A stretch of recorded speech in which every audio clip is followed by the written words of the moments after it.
അപ്പോസ്തലപ്രവൃത്തികൾ 23 1 മുതലുള്ള വാക്യങ്ങൾ.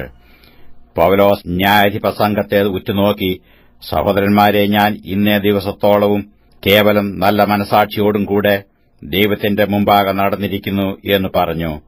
അപ്പോൾ മഹാപുരോഹിതനായ അനന്യാസ് അരികെ നിൽക്കുന്നവരോട് അവന്റെ വായ്ക്ക് അടിപ്പാൻ കൽപ്പിച്ചു. പൗലോസ് അവനോട്, ദൈവം നിന്നെ അടിക്കും, വെള്ളതേച്ച ചുവരെ, നീ ന്യായപ്രമാണപ്രകാരം എന്നെ വിസ്തരിപ്പാനിരിക്കുകയും ന്യായപ്രമാണത്തിന് വിരോധമായി എന്നെ അടിപ്പാൻ കൽപ്പിക്കുകയും ചെയ്യുന്നുവോ എന്ന് പറഞ്ഞു. അരികെ നിൽക്കുന്നവർ, നീ ദൈവത്തിന്റെ മഹാപുരോഹിതനെ ശകാരിക്കുന്നുവോ എന്ന് ചോദിച്ചു.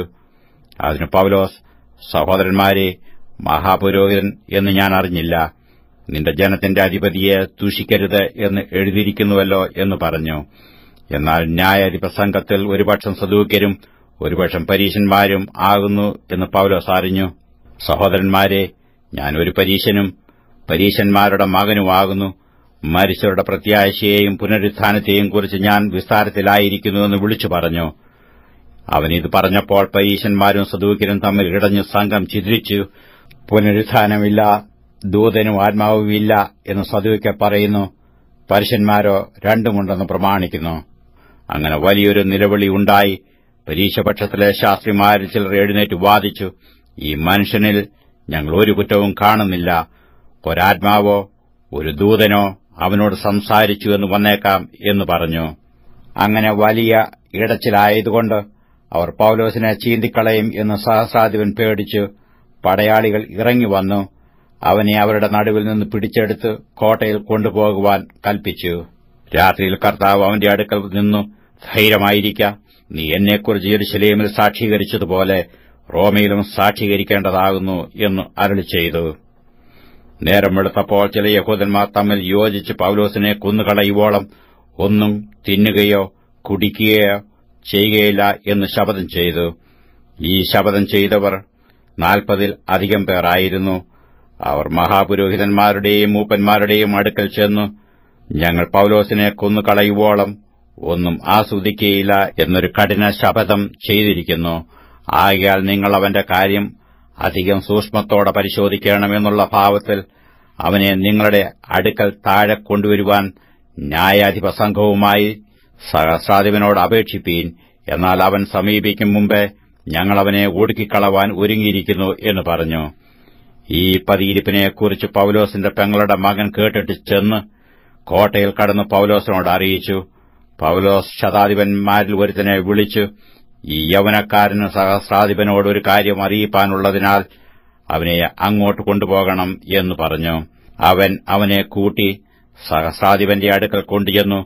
തടവുകാരനായ പൗലോസ് എന്നെ വിളിച്ചു, നിന്നോടൊരു കാര്യം പറവാനുള്ള ഈ യൗവനക്കാരനെ നിന്റെ അടുക്കൽ കൊണ്ടുവരുവാൻ എന്നോട് അപേക്ഷിച്ചു എന്ന് പറഞ്ഞു.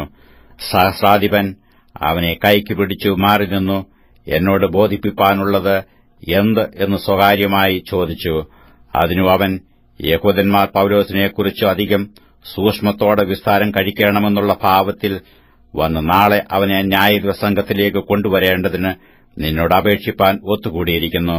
നീ അവരെ വിശ്വസിച്ചു പോകരുത്. അവരിൽ 40 അധികം പേർ അവനെ ഒടുക്കിക്കളയുവോളം ഒന്നും തിന്നുകയോ കുടിക്കുകയോ ചെയ്യുകയില്ല എന്ന് ശപഥം ചെയ്തു അവനായി പതിയിരിക്കുന്നു. നിന്റെ വാഗ്ദത്തം കിട്ടും എന്ന് ആശിച്ചു അവർ ഇപ്പോൾ ഒരുങ്ങി നിൽക്കുന്നു എന്ന് പറഞ്ഞു.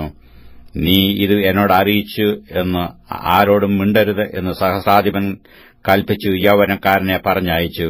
പിന്നെ അവൻ ശതാധിപന്മാർ 2 പേരെ വരുത്തി, ഈ രാത്രിയിൽ 3 മണി നേരത്ത് കൈസരിക്ക് പോകുവാൻ 200 കാലാളെയും 70 കുതിരച്ചേവകരെയും 200 കുന്തക്കാരെയും ഒരുക്കുവീൻ.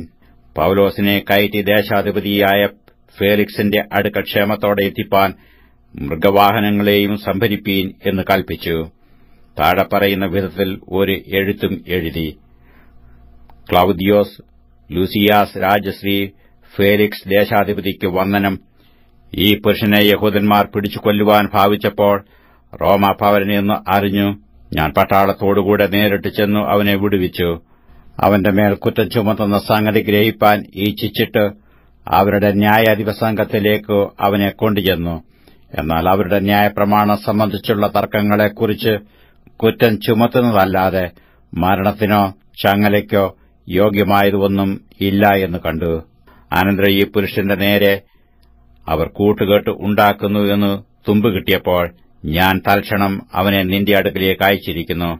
അവന്റെ നേരെയുള്ള അന്യായം സന്നിധാനത്തിൽ ബോധിപ്പിപ്പാൻ വാദികളോട് കൽപ്പിച്ചുമിരിക്കുന്നു. ശുഭമായിരിക്കട്ടെ. പടയാളികൾ കൽപ്പനപ്രകാരം പൌലോസിനെ കൂട്ടി രാത്രിയിൽ അന്തിപത്രോസോളം കൊണ്ടുചെന്നു പിറ്റേനാൾ കുതിരച്ചേവരെ അവനോടുകൂടെ അയച്ചു കോട്ടയിലേക്ക് മടങ്ങിപ്പോന്നു. മറ്റവർ കൈശരിയിലെത്തി ദേശാധിപതിക്ക് എഴുത്തു കൊടുത്തു. പൌലോസിനെയും അവന്റെ മുമ്പിൽ നിർത്തി. അവൻ എഴുത്തു വായിച്ചിട്ട് ഏത് സംസ്ഥാനക്കാരനെന്ന് ചോദിച്ചു. ഹിലിക്കക്കാരനെന്ന് കേട്ടാറെ. വാദികളും കൂടെ വന്നു ചേരുമ്പോൾ നിന്നെ വിസ്തരിക്കാം എന്ന് പറഞ്ഞു ഹെരോദാവിന്റെ ആസ്ഥാനത്തിൽ അവനെ കാത്തുകൊള്ളുവാൻ കൽപ്പിച്ചു.